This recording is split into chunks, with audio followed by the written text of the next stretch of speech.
Bien, pues muy buenas noches. Mi nombre es Margaret Sánchez. Somos de la Asociación de Migración Law Society de la Universidad Católica de Puerto Rico, Facultad de Derecho. Está mi compañero Jan, que es el presidente de la asociación actualmente. Está Gisela Rodríguez, que es una de las integrantes de la misma. Y tenemos como invitada a la licenciada Anaime Salem, que va a estar con nosotros para estar discutiendo el tema de tendencia, que es el tema de en el puente de Texas con los inmigrantes. Saludos. Saludos a todos. Saludos. Jan, ¿algunas palabras? No, en verdad estoy en verdad encantado que estás por, ¿verdad? Por last minute, ¿verdad? Quizás hacer este tipo de actividad y poder hablar de un tema bastante importante que está desarrollándose actualmente. Con mucho gusto. Pero sí, vamos a darle comienzo como tal a las preguntas que teníamos y de ahí partimos en, ¿verdad? La conversación como tal alrededor del tema. No sé si Margaret, ¿usted quiere empezar con las preguntas o cómo hacemos? ¿Verdad? Vamos a comenzar. Queremos hacer algo breve, pero básicamente un resumen de qué es lo que está sucediendo, pues porque estamos viendo constantemente noticias sobre el tema, pero muchas personas pues no saben con certeza qué es lo que está sucediendo y qué no. Básicamente la primera pregunta sería, ¿cómo llegaron estos inmigrantes, en su mayoría haitianos, que básicamente es como que la noticia en todos los periódicos, a este puente? Mira, son muchos factores que contribuyeron para que lleguen, bueno, específicamente al puente del río, se ha regado la voz de que este puente es mucho más fácil. Los oficiales son, pues, son más humanos y dejan entrar a las personas con más facilidad que si van a cualquiera de los otros puentes. Por eso en específico el puente del río. Ahora bien, ¿por dónde vienen estos haitianos? Pues mira, hay varias rutas. Hay muchos que han ido a Chile, porque Chile no requiere visas para los haitianos. Ecuador tampoco requería visa y por eso también muchos llegaban a Ecuador. Ecuador ahora, en mayo de este año, por lo mismo, por la cantidad de inmigrantes, pues ahora empezó a requerir visa también. De Ecuador, muchos entonces subían a Chile, bueno, iban a Chile y a Brasil, bajaban. Y déjame ver dónde. Yo anoté aquí, es que es un poquito complicado lo de la jungla, el paso por la jungla, me lo explicaron, pero son muchísimos nombres extraños. Está Necoclí, que es un pueblo pequeño en Colombia, en la costa caribeña de Colombia, y ellos van por el Golfo de Urabá, pasan por un village que se llama Acandi, y después por ahí llegan a Panamá. Entonces, por eso es que hay tantos en Panamá, porque ya tienen esa ruta trazada.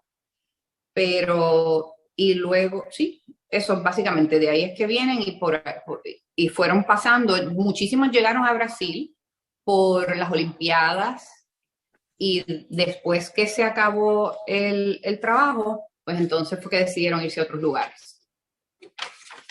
Licenciada, basado en lo que, ¿verdad? Lo que usted nos acaba de explicar, ¿verdad? Y basado en, yo creo que el conocimiento de nosotros y usted, estas personas técnicamente fueron firmly resettled.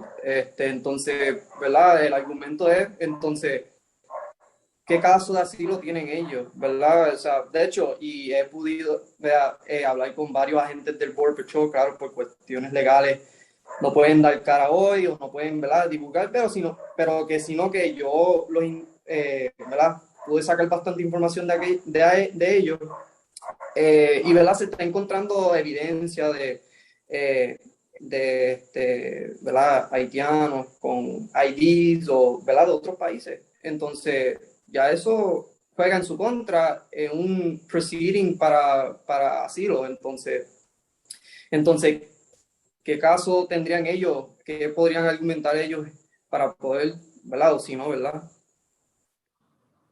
Mira, específicamente el firm resettlement para los haitianos sí es un problema porque ellos no solo hacen, por ejemplo, yo tengo muchísimos clientes de El Salvador, de Honduras, Guatemala, y ellos en realidad van pasando por los otros países y llegan a Estados Unidos, pero no es que están viviendo en esos otros países. Los haitianos, pues sí, han estado viviendo, algunos de ellos por más de un año en otros países, y entonces ellos son los que tienen la responsabilidad de demostrar por qué no les aplica a ellos el firm resettlement. Sabemos que tienen que pasar por una entrevista de miedo creíble primero. Si en la entrevista de miedo creíble es encontrada positiva, pues entonces ellos ya tienen un pasito adelante, pueden pedir una fianza, pueden salir bajo parol y entonces ahí pueden pedir su asilo político. Los últimos haitianos que yo he tenido de clientes, que han sido pues la semana pasada, el lunes tengo también otra audiencia para uno de ellos, se han quejado de violencia de pandillas. Mucha violencia de pandillas. No sé si es que ya ellos están, que saben cómo es que uno puede pedir un asilo político, que tú no puedes pedir asilo político porque no hay, pues porque hubo un huracán o un terremoto o este tipo de cosas, y ellos en realidad están diciendo, tengo miedo de regresar a mi país porque están las pandillas, tengo miedo, algunos de ellos pues, por cuestiones políticas, por lo que le pasa. Ajá. Pero hasta donde yo tengo entendido, el miedo por generalized gang violence, como se conoce basado en el US Code, no es una causal para dar asilo porque es generalizado. Entonces, ¿verdad? Y yo entiendo, ¿verdad? Yo entiendo precisamente, ¿verdad? Que uno podría, ¿verdad? Argumentar de que tiene miedo de que, ¿verdad? Sufre miedo de que las pandillas o las gangas, ¿verdad? Pero, ¿verdad? Y hay bastante jurisprudencia en las cortes de apelaciones de inmigración, tanto como las cortes de inmigración por toda la nación de Estados Unidos, que, ¿verdad? Rechaza ese tipo de argumento. Entonces, ¿verdad? O no sé si ahora mismo quieren cambiar esa política, ¿verdad? Estaría tanto el Congreso que cambie eso, pero hasta el momento, ¿verdad? Pues no es no es un argumento que podría ayudarlo, ¿verdad? Correcto, tienes toda la razón. El miedo generalizado a pandillas, pues no es algo que les va a dar pues un outcome positivo en una audiencia de inmigración, de asilo político. Ahora bien, si ellos, por ejemplo, dicen, estas pandillas pues me están atacando porque yo voy a la iglesia tal y yo evangelizo y ellos, pues, como le estoy quitando a los jóvenes que ellos están reclutando porque me los estoy llevando para la iglesia, pues ya tú podrías atar eso a una persecución religiosa, por ejemplo. Y eso sí, hemos podido ser exitosos. Así que depende de las circunstancias. Quería, ¿verdad? Dar un poquito de información para el que nos esté escuchando luego. Básicamente, toda persona que desee solicitar asilo, pues puede hacerlo una vez sufra algún tipo de persecución, ya sea por raza, religión, nacionalidad, pertenencia a un grupo social particular u opinión política. ¿Verdad? Quería dar esa información.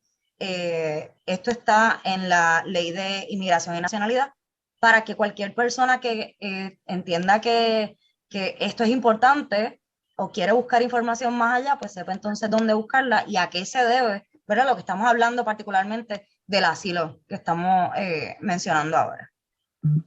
Así es, y podemos también profundizar en lo que son los grupos particular que están reconocidos por los tribunales. Sabemos que están los homosexuales, transexuales, etcétera, también víctimas de violencia doméstica, también están expandilleros, expolicías, exmilitares. Hay varios grupos que sí han sido reconocidos. Lamentablemente, como Jan muy bien dijo, las pandillas en general, pues no es uno de ellos.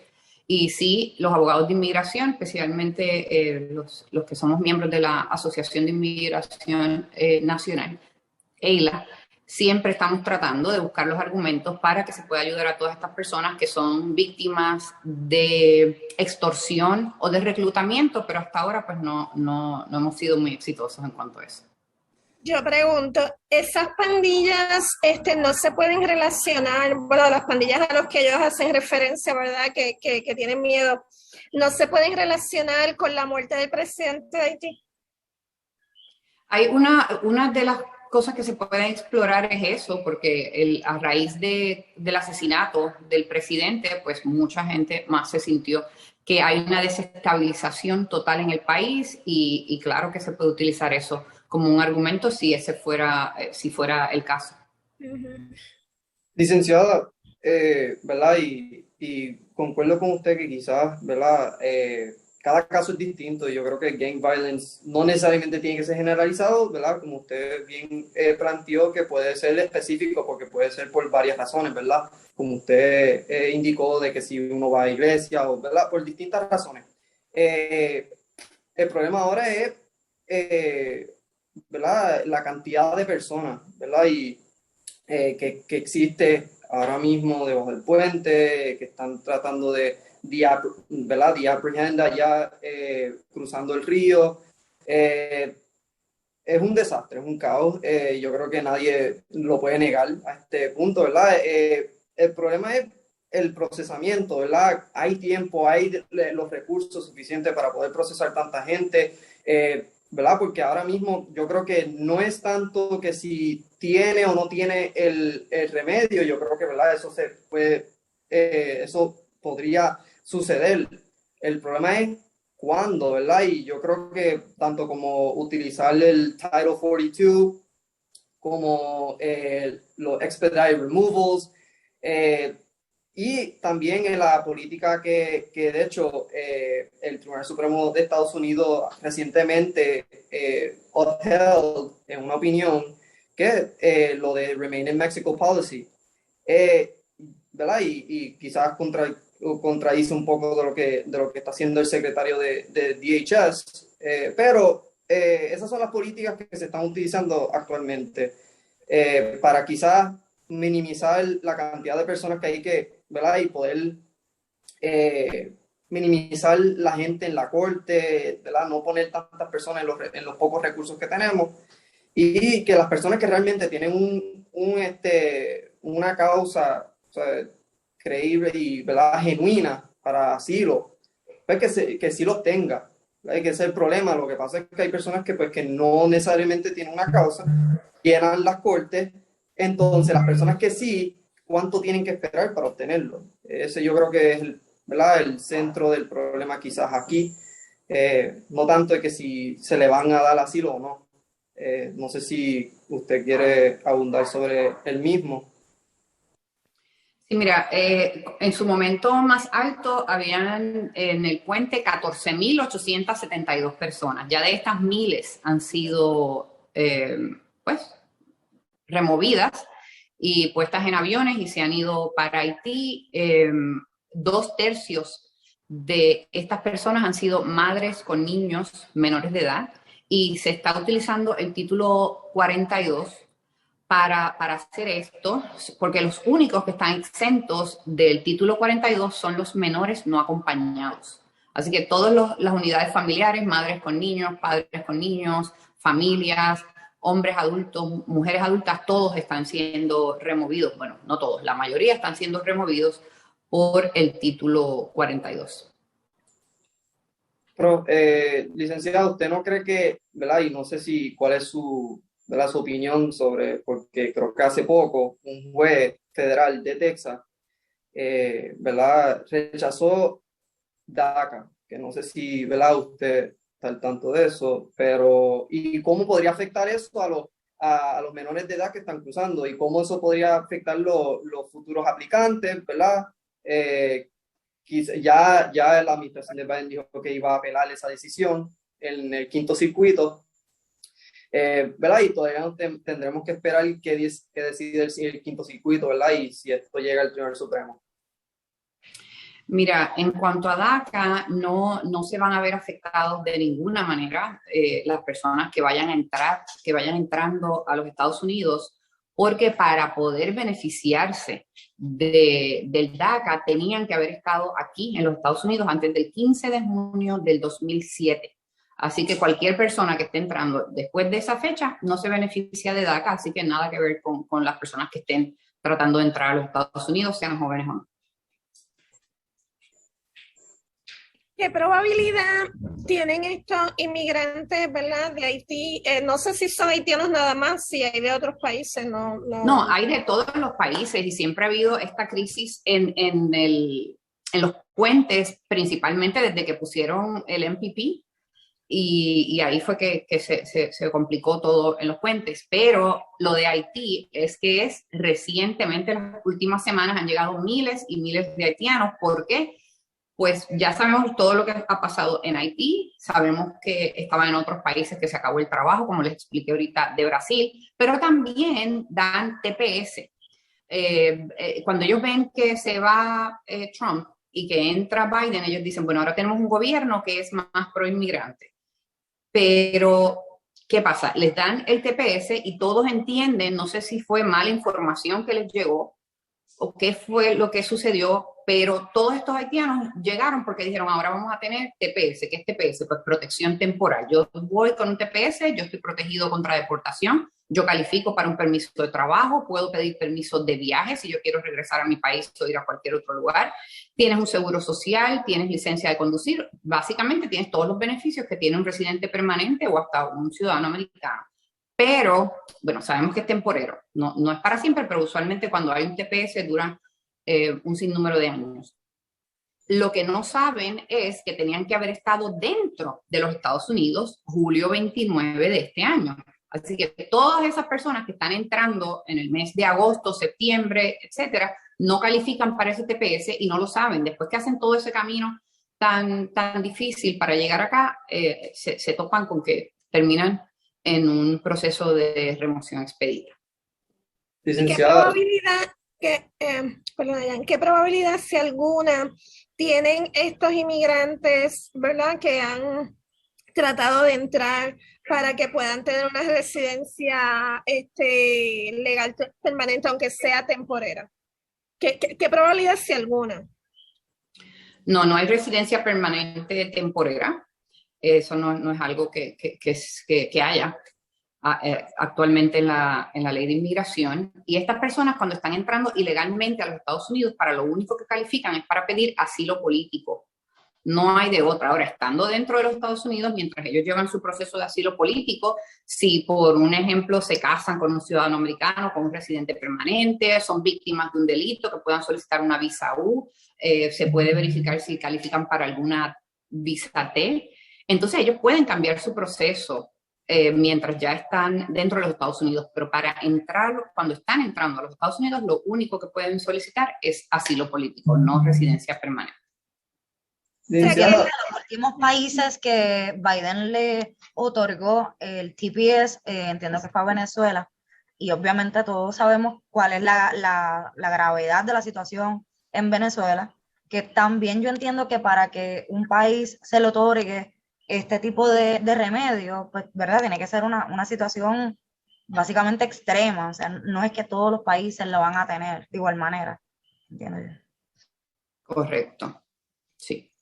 Licenciada, ¿usted cree que existe actualmente, verdad, algún trato dispar en cuanto a, por decir, en julio de este mismo año, el trato que ha habido con los cubanos y, verdad, claro, aclaro que los cubanos fueron apprehended antes de tocar tierra, de que no tenían ningún tipo de asilo y entonces las personas que están al otro lado del río, lo cual no es Texas, sigue siendo México, pero que se están llevando y hay más posibilidades de que ellos puedan recibir asilo.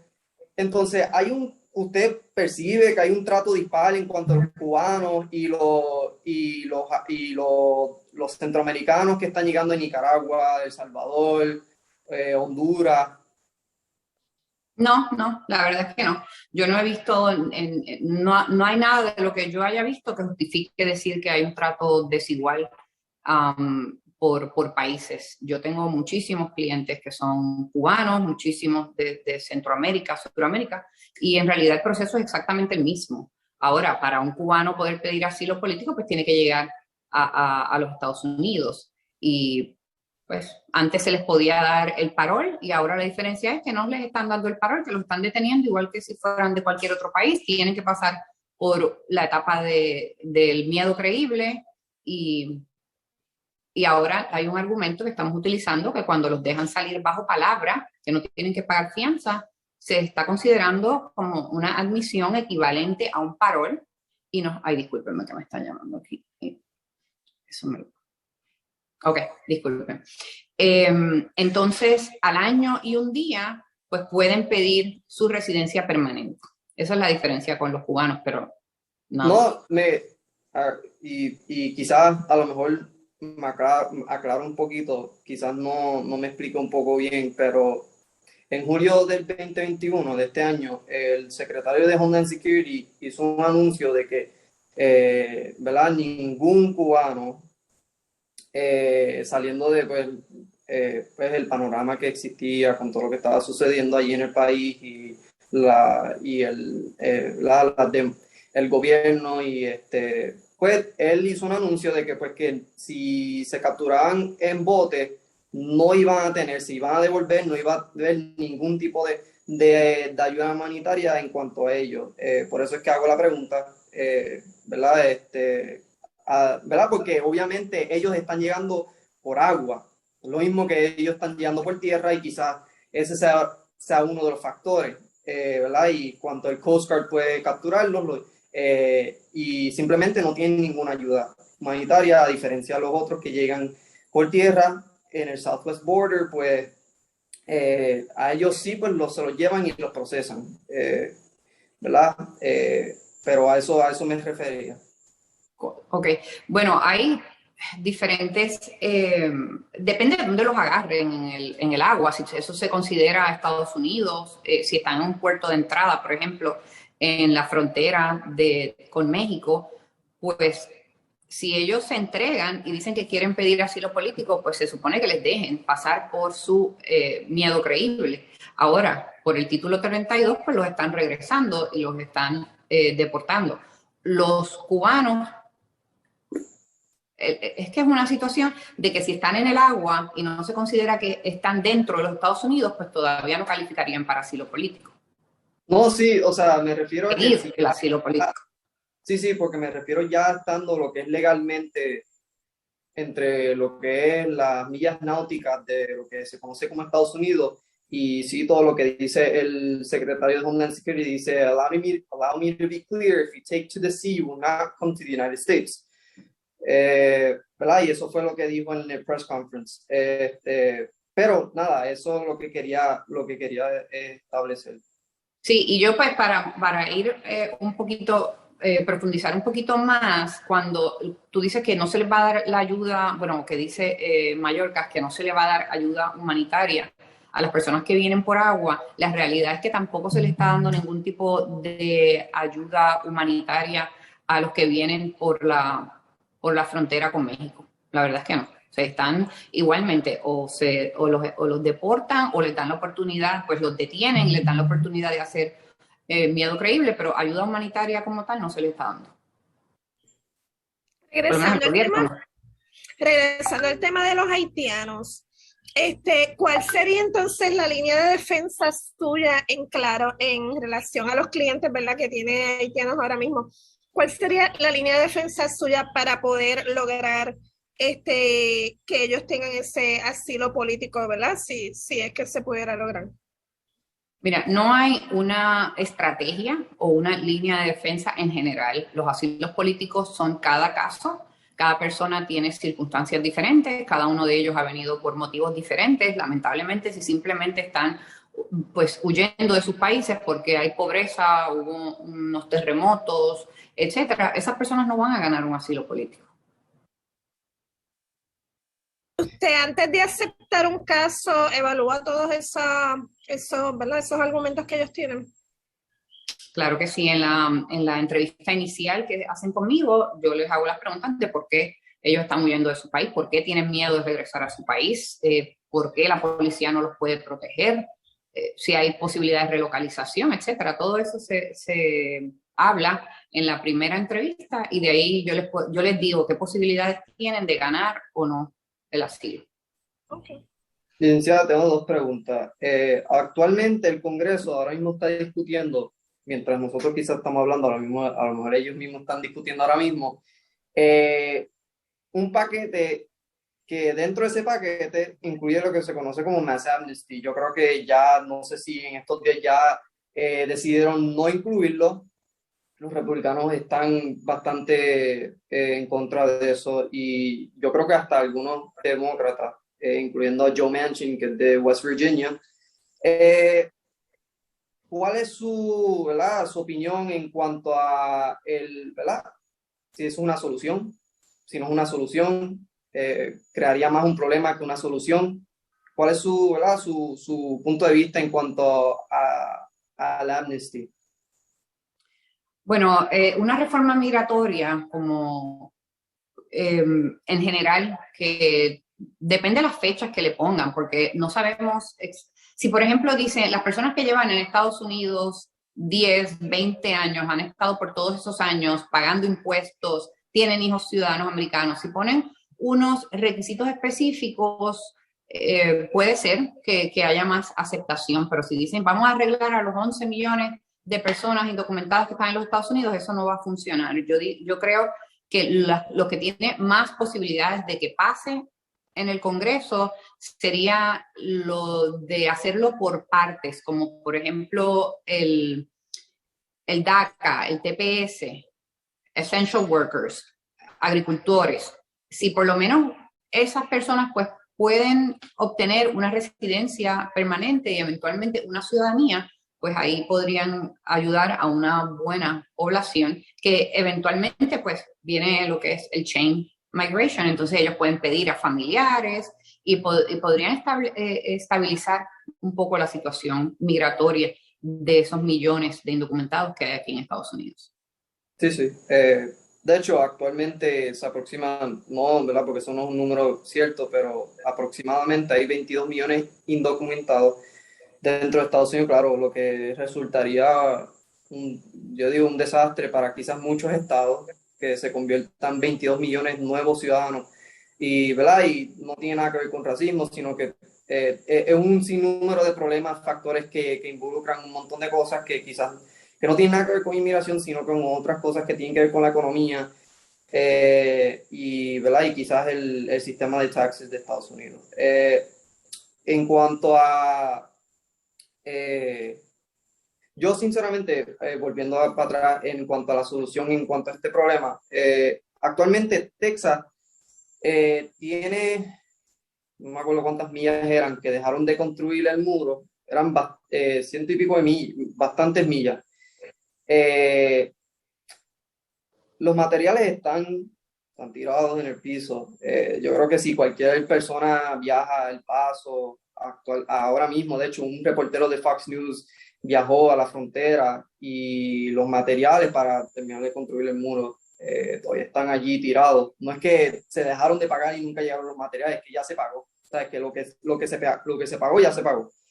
Entonces, yo encuentro medio unsettling, ¿verdad?, el hecho de que nosotros ya esos pagados, ya el tax money ya se gastó, los materiales están ahí. Mucho de esto se podría, porque yo siento, y yo discutí este problema con muchos de Border Patrol agents y me decían que, ¿verdad?, no les dan el apoyo que ellos necesitan, que ellos quieren. De hecho, hoy mismo, el mismo secretario de DHS, Mallorca, catalogó lo que estaban haciendo en caballos como racista y que iba a tomar acciones en contra de ellos, lo cual yo creo que es insólito.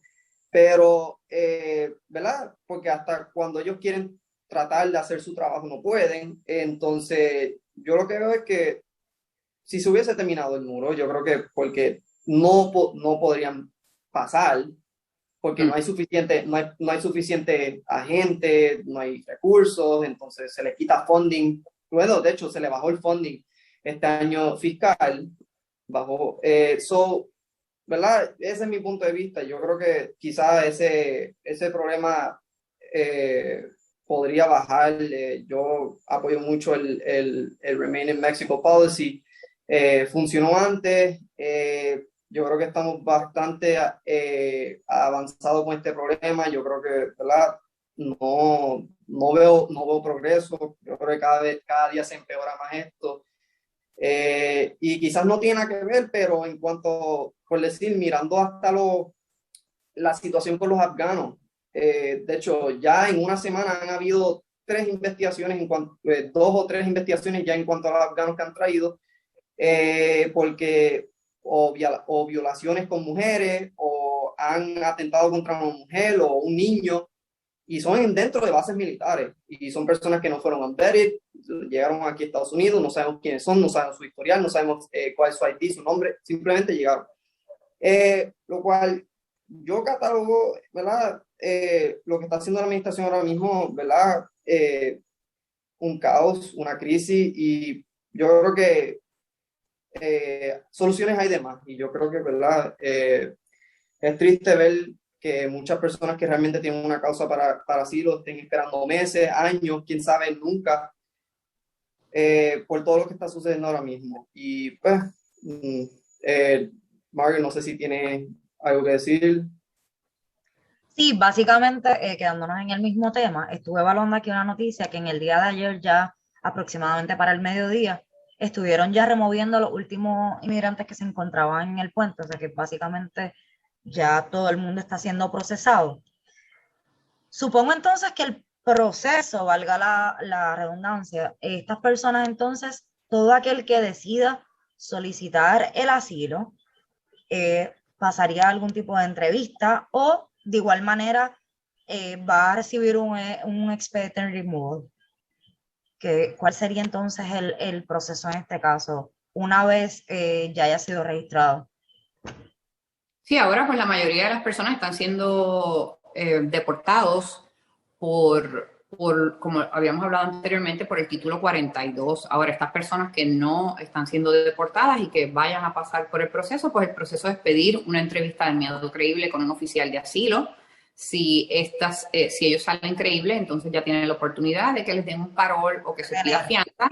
Si les niegan, si nos encuentran no creíbles, pues entonces pueden pasar a una revisión por un juez de inmigración, si ellos así lo desean, y el juez le hace igual una entrevista de miedo creíble, y si los encuentra creíbles, pues les puede dar fianza en este momento, o si los encuentra que no tienen una posibilidad de asilo, pues les da orden de deportación.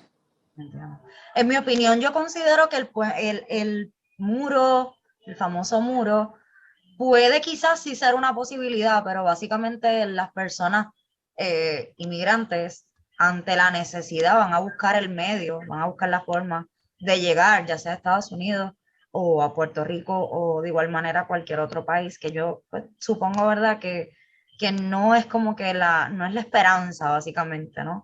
Para acabar con No, esto. eso es lo que considera este gobierno, que eso era una solución sumamente simplista, no iba a arreglar nada. Y lo que sí se está pidiendo es que se agilicen los procesos en las cortes, que se dé una manera de, pues lo que Biden ha propuesto, que es, por ejemplo, las entrevistas de asilo las haga un oficial de asilo en vez de que estén en una corte de inmigración, porque hay menos jueces de inmigración que oficiales de asilo. Y como esas, pues hay muchísimas propuestas que están tratando de implementar para que se agilicen los procesos de asilo. A la misma vez se está pidiendo pues más apoyo, más fondos para los oficiales de la frontera, la inteligencia que mejore. Hay muchísimas otras cosas que podrían ser más efectivas que un muro, que sabemos que cuando cuando las personas quieren hacer algo, mucho más cuando están desesperados y hay necesidad, un muro no los va a parar. Una realidad. Eso es muy cierto. ¿Y Discúlpame, Gisela. ¿Hay algún ciudadano de Afganistán que también esté entrando por este puente? No, los afganos están llegando por avión.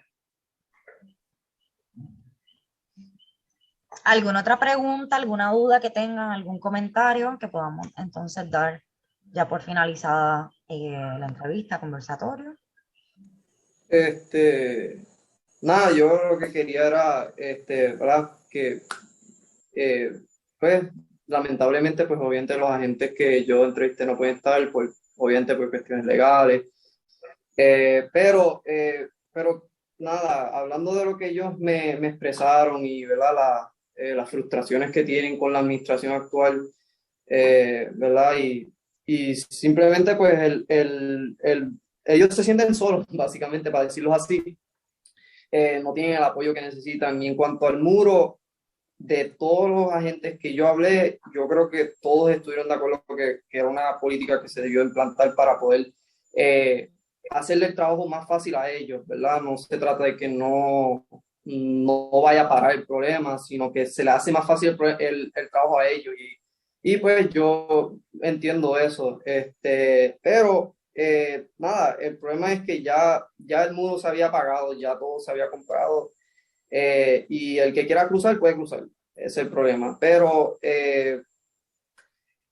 veremos qué hace la administración en las próximas semanas y meses en cuanto a toda esta situación. Entonces sería, si ya estaban los materiales, ¿por qué no se terminó? Ese es el problema. Bueno, no solo es material, es mano de obra, es más cara todavía que los materiales, pero bueno, eso es algo que el gobierno nada más nos puede contestar. Segundo, ya podemos tener un experimento, porque no sé si saben que el gobernador Abbott mandó a hacer una barrera de carros. Sí, yo los State Troopers y también activó la Guardia Nacional para poder dar la miles de carros que no sé de dónde salieron, pero están haciendo una barrera de metal allí. Que veremos cómo funciona eso. Sin duda alguna, pues sería un muy buen tema en una próxima entrevista. A ver, entonces, de qué manera esto ha progresado, si de alguna manera u otra, y qué ha sucedido, ¿no? Pues para darle seguimiento. Le queremos agradecer que estuvo con nosotros, que pudo sacarle su tiempo, aunque fue de un momento a otro, fue de manera básicamente imprevista, pues que nos pudo acompañar en el día de hoy, la noche de hoy. Claro que sí, muchísimas gracias por la invitación, y a mí es un tema que me apasiona. Hoy tengo un día ajetreadísimo, de aquí voy corriendo a arreglarme para hacer otras cosas, pero cuando me necesiten voy a estar ahí. Yo hago una columna semanal que escribo en telemundo.com de Houston, y participo en muchísimas actividades para educar a las personas y tratar de que entiendan mejor los procesos migratorios. Así que cuando me necesiten, aquí estoy. ¿Cómo podemos buscar su columna? Telemundo PR Houston. Perdóname. No, es telemundohouston.com. Y van ahí en el search, ponen Naime Salem, y ahí van a encontrar montones de columnas. Súper. Muchísimas gracias. Cómo no, con gusto. Naime, de mi parte, muchas gracias por haberla dado